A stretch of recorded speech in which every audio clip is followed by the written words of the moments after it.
Hello again, everybody. Welcome once again to another episode of the Tigers Baseball Podcast. I'm your host, Chris Schulte. It is the first episode of 2023 during the regular season. I am re-recording this because I didn't hit the record button the last time, and I went through an entire podcast without recording it, so this should be fun. Let's go ahead and make a few notes here. First podcast of the season is 21 games in because of some technical issues and as well as some family concerns. So I do apologize for that, but we are back. So we're going to go ahead and step into it. Let's jump into the injury update real quick. Beau Brieske has right ulnar nerve entrapment. He's had a procedure to handle that.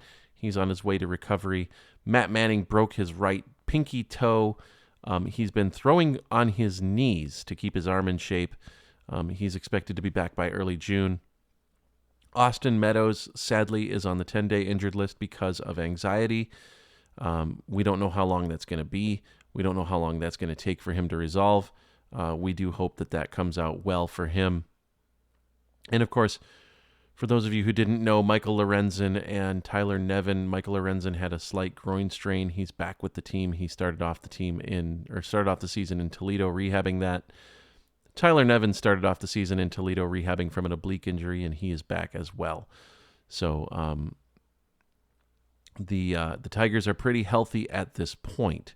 Now, with all that being said, they're 8-13, and you know what? This is about where I thought they would be. They're a 75-win team. This team has played well against good teams. They've played badly against good teams. They've played badly against mediocre teams. I'm calling Boston a mediocre team this year because that's what they are. Detroit got swept by Boston in Detroit, and it's because Detroit beat themselves. Spencer Torkelson had a base running blunder. He didn't have his foot on the bag when he was clearly safe. The ball came into the first baseman's glove, and Spencer Torkelson was called out because he didn't have his foot on the bag.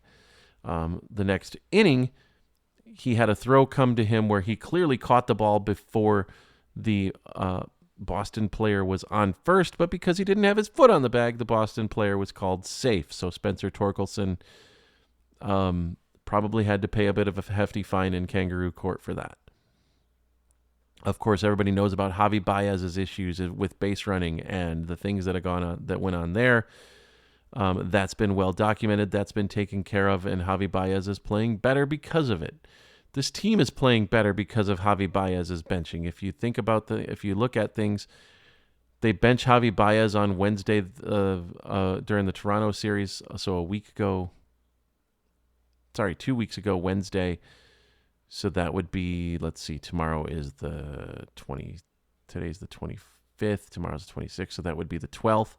They bench him on the 12th. They go on a 5-game winning streak, beating San Francisco 2 out of 3 and Cleveland 2 out of 3, as well as beating Toronto in the last game of the series. Now, the San Francisco series isn't finished yet. That'll finish on the 24th of July because of a rainout. But you hold Cleveland to 6 runs in 3 games, you're playing well. This team is playing well. This team is playing good teams tough. Okay, they had a stinker against Tampa. They had a horrible series against Boston. But they also faced Shane McClanahan and made him throw a lot of pitches. And nobody would have hit Jeffrey Springs the way he was pitching in the finale of that series. I'm a little concerned about the strikeout rate, but Jonathan Schoop has got more walks at this point this year than he did last year. Javi Baez has more walks at this point this year than he did last year. So the veterans are buying into the hitting philosophy. When the young players see the veterans buying in, they're going to buy in as well. This is going to be a 75-win team, but they're going to play a lot better. The offense is going to be a lot better come June, July, August than you're seeing right now. So keep an eye on this squad because they're going to play teams tough. I honestly feel they're going to win double digits in this 30-game stretch that they've played to open the season. They had Tampa that they played tough. They took 2 out of 3 in Houston. They took 2 out of 3 from Cleveland. They got swept by Baltimore and Boston. Okay. They lost 2 out of 3 to Toronto. But they took two in a row against San Francisco. They've taken a game from Milwaukee. They got 2 more against Milwaukee. Then they come home to Baltimore. They got Cleveland next week. They don't have to see Scherzer and Verlander when the Mets come to town. They've got St. Louis that they've still got to play. I honestly don't think they catch a break after St. Louis because they've still got to play Pittsburgh, and Pittsburgh's playing well. Pittsburgh's playing really well. So guess what? No time off. No time off. Kansas City's a tough matchup for them. So no time off. But this team is going to play better. This team is playing better. This team is playing better than they were playing in 2 weeks ago. They're playing a cleaner brand of baseball. Nick Maton and Matt Vierling are everything that you could have expected coming back for Gregory Soto. Gregory Soto has seemed to have decided that eating cheesesteaks is more fun than pitching. And Lord only knows where Cody Clemens is. He might be in Scranton Wilkes-Barre. He may be, who knows. But he's not playing, as far as I know, he's not playing with the big club. And Gregory Soto, the last I checked, his ERA was 6.38 coming out of the bullpen. You don't really want that in your 7th or 8th inning guy. He's certainly not closing out games with that high ERA. In the meantime, Nick Maton has delivered a walk-off homer. He's delivered a game-winning homer yesterday. He's walking a lot. He's playing good defense. Matt Vierling is playing good defense, and he's contributing offensively. Look, Spencer Torkelson is working things out still.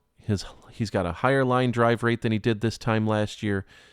He's not hitting as many ground balls as he did this time last year. He's not striking out as much as he did this time last year. His situational hitting has improved. He's already got 2 homers. This point last year, he hadn't even hit his first homer yet, or he might have just hit his first in Kansas City. But at the end of the day, he's playing better this year than he was last year. He's hitting above 200. He's hitting right around 230. And look, that's probably where he's going to finish this year. Maybe he'll get to 250, 260, but I don't expect I don't expect him to be a 300 hitter. I don't expect him to be a 40 homer guy. Not this early in his career. He still has a lot to learn, and he's still got a lot to put together. But he's going to do that, and I can clearly see that he's going to do that. This team is a 75-win team. It's going to be better, but it's not going to be this year. And there's still things that need to happen to make this team better. But don't expect this team to roll over and fall apart like they did against the Yankees last year. Don't expect this team to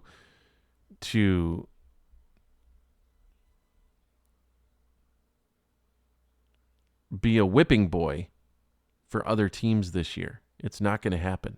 This isn't the same team.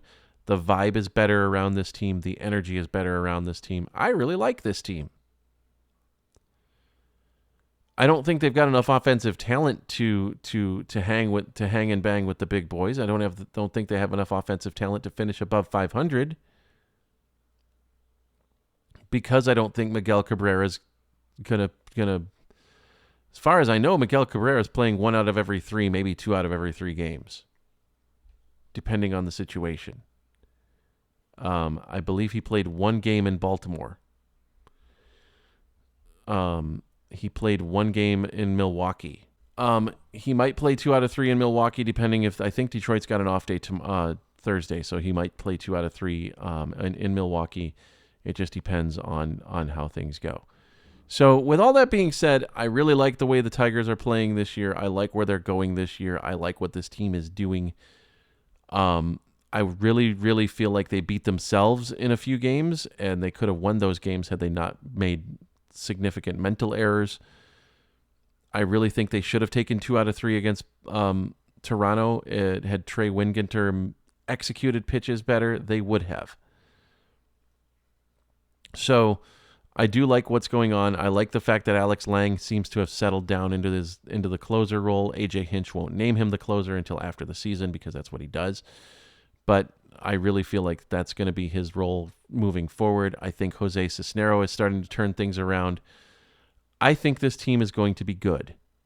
Are they going to be great? No. Are they going to be 500? No. But they're going to take steps this year that they didn't take last year. They're going to be better this year than they were last year.